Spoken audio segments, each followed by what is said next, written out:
नमस्कार, मेरा नाम शिवांक यादव है। साथियों, विश्वासघात करने वालों में दूरदर्शिता और नैतिकता की खासा कमी होती है। इसीलिए इस बात में कोई अचरज नहीं कि मीर जाफर एक अयोग्य शासक साबित हुआ। यहां तक कि वह तो क्लाइव और उसके अंग्रेज साथियों की सिर्फ एक कठपुतली मात्र बन के रह गया था।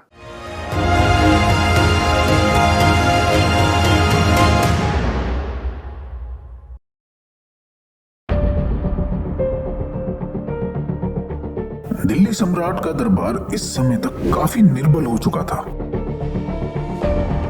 सिराजुद्दौला की मृत्यु के बाद सूबेदारी भी दिल्ली दरबार से मीर जाफर को मंजूर हो गई थी। सिराजुद्दौला का नाना अलीवर्दी खां इस बात को समझता था कि प्रजा के सुख और खुशहाली को बढ़ाना और बिना मजहबी भेदभाव के योग्य आदमियों को राज के ऊंचे से ऊंचे और जिम्मेदार ओहदों पर नियुक्त करना राजा का धर्म है और इसी से राज्य की जड़ें चिरस्थायी हो सकती हैं। इसीलिए उसने अपनी सूबेदारी में करीब करीब सब ऊंचे ओहदों पर हिंदुओं को नियुक्त कर रखा था। सिराजुद्दौला ने भी अपने थोड़े से शासनकाल में और ऐसे कठिन समय में, जबकि उसे लगातार षड्यंत्रों और साजिशों का मुकाबला करना पड़ा, अपने नाना की इस उदार नीति का ठीक ठीक पालन करता रहा।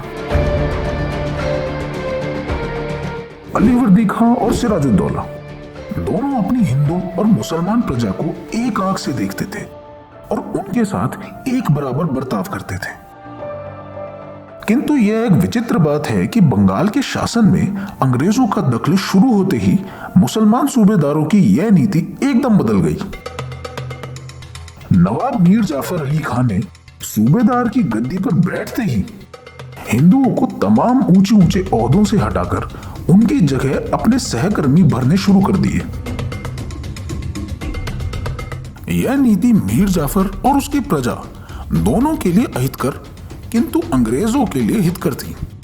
और इतिहास से जाहिर है कि मीर जाफर इस मामले में क्लाइव और उसके साथियों के इशारे पर चल रहा था और उन्हीं के बल पर सब खेल रहा था।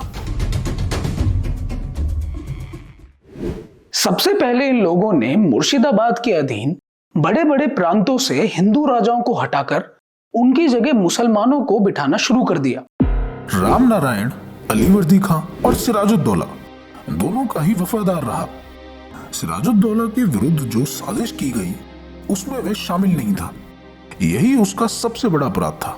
किंतु जब उसने सिराजुद्दौला के मारे जाने और मीर जाफर के गद्दी पर बैठने की खबर सुन ली, तब अपने प्रांत में भी मीर जाफर की सूबेदारी का ऐलान करा दिया। राजा राम नारायण पर अब यह इल्जाम लगाया गया कि उसने फ्रांसीसियों को अपने यहां पनाह दे रखी है और अवध के नवाब वजीर के साथ मिलकर वह मीर जाफर के खिलाफ साजिश कर रहा है। निसंदेह यह पूरा किस्सा केवल उसे बिहार की गद्दी से हटाने के लिए गढ़ा गया था। 6 जुलाई सन 1757 को क्लाइव के हुक्म से मेजर कूट 230 घोड़े और करीब 300 हिंदुस्तानी सिपाही लेकर मुर्शिदाबाद से पटना की ओर रवाना हुआ।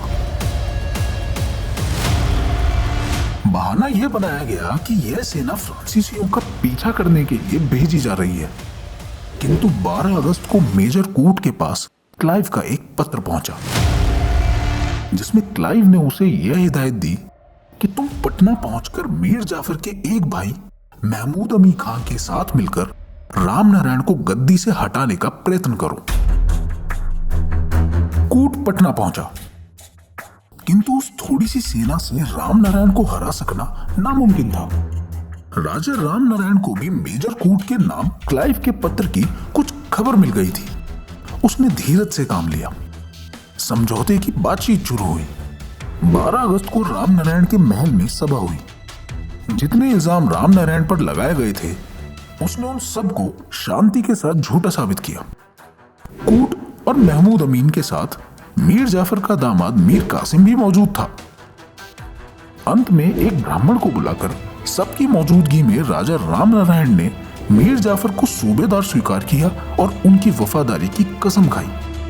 मीर कासिम और महमूद अमीन ने कुरान उठाकर अपने दिलों की सफाई का ऐलान किया और फिर वे तीनों और मेजर कूट सब एक दूसरे से गले मिले। आज के एपिसोड में बस इतना ही। अगले एपिसोड में आप देखेंगे कि राजा राम नारायण के बाद अब अंग्रेजों का दूसरा शिकार कौन सा हिंदू राजा बनता है।